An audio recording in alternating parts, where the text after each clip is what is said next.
Tennessee County is going to vote tomorrow on whether to reappoint Justin Pearson as a representative to the state house following, of course, you mentioned it earlier in the show, his expulsion from the body last week. He was one of 2 members who got expelled for, just inciting an insurrection, which we were told was like a very bad, in fact, the worst thing you could possibly do as an American citizen was incite an insurrection.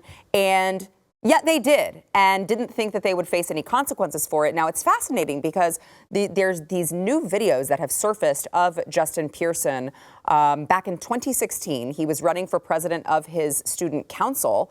And I just want to show you just the contrast between Justin Pearson in 2016 and Justin Pearson just on Easter delivering a sermon at First Unitarian Church of Memphis when he addressed Mother God in his prayer. Watch what a difference a few years makes. Hey everybody, I'm Justin J. Pearson, and I'm running for president of BSG. There are a few reasons that we're running this campaign this year. One has to do with representation. How can we represent all voices in a conversation? I wanted to do this by partnering with organizations from the Bowdoin Democrats to the Bowdoin Republicans. I want to bring together different voices, dissenting voices, voices that may be more liberal or more conservative, in order that we can reach a point of sort of the radical middle, where conversation and dialogue happens and growth happens. Well, y'all, I was glad when they said unto me, let us go into the house of the Lord. I'm so glad to be in the house of the Lord with you this morning. Would you mind going ahead and praying with me now, Mother God, Creator God, loving God, Holy God? And we saw him last week with his, over-the-top dramatic speech, his radicalism. And I think if they think that you just over-enunciate and spread your words out and make them longer, that it makes you sound smart. Makes you sound eloquent, like a black preacher should. And all the bobbleheads out there just bobbling their heads. You talk about Dylan Mulvaney being a grifter, which is totally true. Yeah. How many of these radical politicians are just grifters? Of course.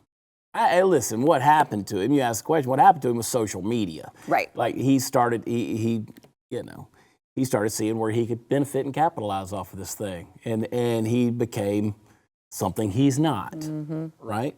And I think that's what you have to do is you look at people and say, okay, have you consistently remained who you are? Somebody can watch your show for the last 10 years. Other than a faux pas in the 2016 election, you've basically been the same person. I've been the same person consistently through that deal. But, this just goes back 6-7 years. You see this guy, and all of a sudden, no, Mother God. And yeah. Again, dude, That's quite a transformation. He became a whole new person. He really did. I think it's in the hair growth. Whatever he put on there to make the fro grow is the soul glow melted into his brain and just saturated in there. And again, it let that soul glow. So I'm trying to decide, is he a grifter or are these young kids they're vulnerable, they're hearing all of these, radical ideas from people that they trust. Or maybe he's seen that Al Sharpton still owes the IRS $4 million and is making bank day in and day out. Perhaps, he's kind of seen how the thing works. He's probably not stupid at all. I don't think he's stupid. Yeah. But he's learned how the game works. And yet all of the sheep, all of the lemmings will follow him right into, as we saw with the hold on. That fateful day. That day of March 30th or 31st. Shame on me, I can't remember the worst day in American history, the day democracy almost died. Yeah.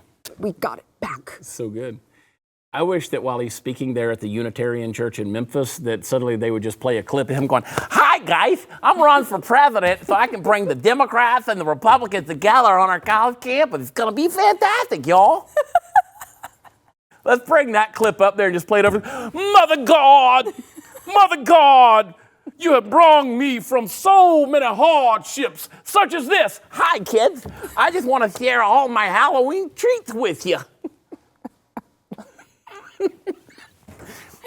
Yeah, it's a little bit of a transformation. A little bit. Must be some money in it. A little bit. Not just, as you pointed out, not just in speech and looks and all of that, and demeanor. Messaging. Messaging. That messaging was one of unification. Yeah. Now he's leading an insurrection on the Tennessee Capitol and not even at all sorry about it. Sure, so. Mother God will be so sweet to him. Mother God, I think he maybe needs to relook at that Bible that I'm sure he doesn't own. I'd like to sit down with him too. You know, you want to sit down with a lot of these. I don't want to be in the same room with them. I don't want to share a country with them. I don't want to share a planet with them. So good for you, I guess. I just want to mock and ridicule them. Well, okay, that's fair. But I do also do that. If you like that clip, there is plenty more where that came from. Click the link in the description below to subscribe to the News and Why It Matters YouTube channel to watch the full episode.